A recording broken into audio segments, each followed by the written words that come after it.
Justin, Hawthorn, perhaps a game that you might have marked down in the calendar that hopefully coming away with a win, but what's been your take on Hawthorn so far? Oh, you never do that for starters. But yeah, I've been really impressed with their contest and pressure, and their clearance over the last probably 3 or 4 weeks. They've been really strong in that area.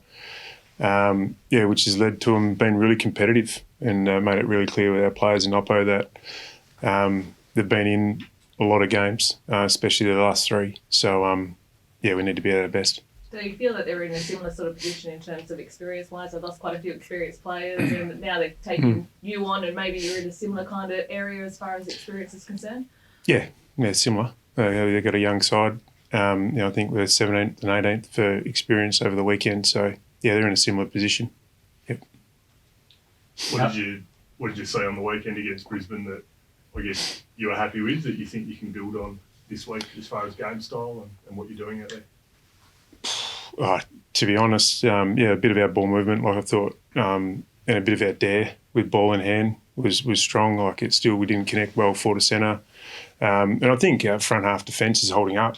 The numbers would say that we're defending our front half well. It's just we probably haven't got it there enough. And we probably, we clearly need to work on our contests, work it around clearance. That was a big issue on the weekend. Conceded 10 goals from clearance, 8 in second half, and got beaten up around the ball. So the challenge is on our mids to get better in that area and get us some field position. And we need to make sure, as a forward line, we support that.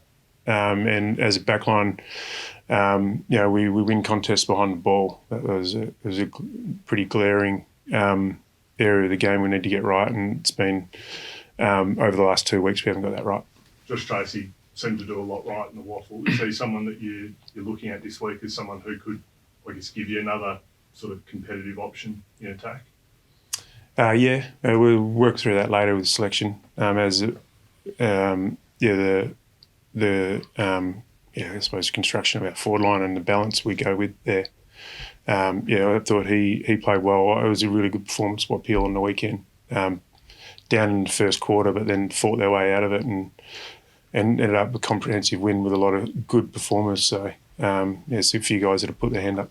Is that one area that's still a work in progress, the tall forward mix? Yeah, of course it is. We've got some inexperience down there. A few guys that have played, just a handful of games in Jai and Sturdy, and Jacko's probably came to the club more for his ruck craft than his forward craft, but we've just had to play him there because of the lack of options. So, it was a work in progress, and it's going to be a decision to see whether we need that extra tall. Do you think you'll look at one in the mid-season draft? You obviously got that list spot available, and Tabin has no certainty to come back again this season. Yeah, I mean, we will. We'll look at all options. Yeah, so we'll look at all options. It's not front of mind at the moment. Still a little way down the track, but we've got that spot. So, we'll look at different options. How close is Carl Warner, 33 at the weekend, and he probably suits that game style where you take the game on? Yeah.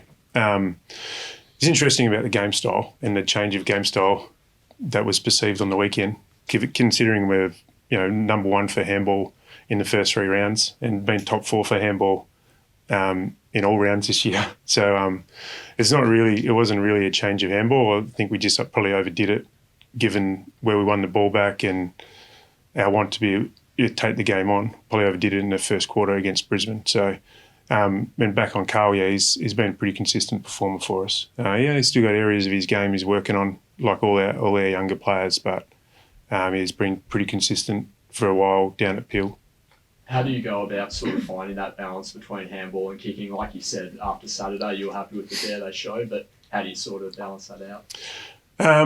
Just keep educating, keep making sure we train it, put players in that situation at training where we've got a real focus of getting to the outside with our handball, but not overdoing it and making sure that our handball contributes to us getting field position. So or scoring. So we'll just keep educating and putting our players in those situations at training. Should I ask the question about Matt, how he's tracking, and has there been a decision about Waffle or AFL? No decision yet. we'll make that after he gets through training. It's a pretty significant hurdle he has to jump at training today. And he's done a lot of work behind the scenes, straight line run, probably manufactured like sort of rehab footy sessions. He's got to get out there and complete the session. So it's a pretty important session for him. And, whether he gets through it or not, he's on the right path. But we'll discuss his pathway back after we get confirmation that he gets through. And Michael Frederick, is he more likely than? He's a chance. Yeah, a bit like Fifey. He's got to get through training. But he's, come good pretty quick off that groin injury. So he had a good session Saturday, good session yesterday, and things are looking pretty positive. And on Chappie, does he need surgery for that match? No. Oh, that's good. So what's the best case scenario with him? A month or two? Or? Probably 6 to 8 would be a great outcome. You mentioned that the game style stuff, you thought you were done. The game style stuff.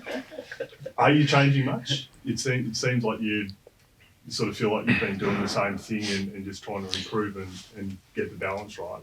Are you changing much with what you're doing this season? Well, probably handballing a little bit more than what we did last year and trying to take the game on a little bit more. But a lot of our issues is coming down to, especially the last 2 weeks, clearance. So, the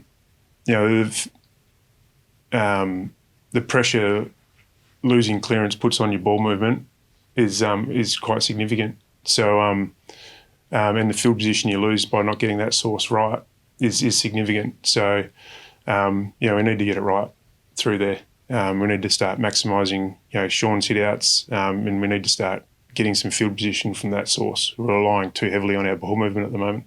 If it came to, I guess, wanting to make a bit of a change to your game style, do you feel like that's possible within a season, or is that something that you would? The thing is, clubs are tinkering with their game style week in, week out. Even the top clubs, you just do. And different area, not all areas of your game are going well at one stage. So you tinker at different areas and you put your focus into different areas. And we've been putting a lot of work into the mental side of our game and trying to free up our players to play what's in front of them and play with a bit more freedom. And we probably saw that come out in over handball on the weekend. But we keep educating our players to play what's in front of them and try and play with dare.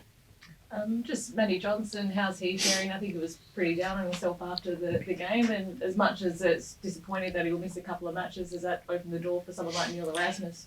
Yeah, a lot of different options for Matty's replacement. Yeah, he's disappointed. Yeah, we're missing a couple of weeks, but in the grand scheme of things, a bit of a freshen up won't hurt him. And he's shown plenty in his early parts of his career. So he was disappointed after the game, probably a little bit more positive and reflective on Monday. It's an opportunity for him to get a bit of work in as well. And it's not a great place to be at AFL club when you're suspended, because you're fully fit and you can still do all the work, and you often have to do it on your own. So you'll learn a pretty big lesson, but he's tracking well. Are there any aspects of Hawthorn's game in particular that you're having a close look at? Maybe their small forwards been in pretty good form lately? Yeah, they've got a few things going right for them. They probably just haven't finished their work off as well as they would have liked. Their small forwards look dangerous. Their contest and pressure is of a high standard. And they'll present some challenges with their ball movement, and they like to take the game on. So, like I said before, we need to be at the top of our game. Neil Erasmus gets that spot that's opened up with Johnson. What do you hope or think that we can add to your midfield? I'm not going to put the cart before the horse. We need to get through training. We need to have a look at the balance of our team. So we'll chat about selection later.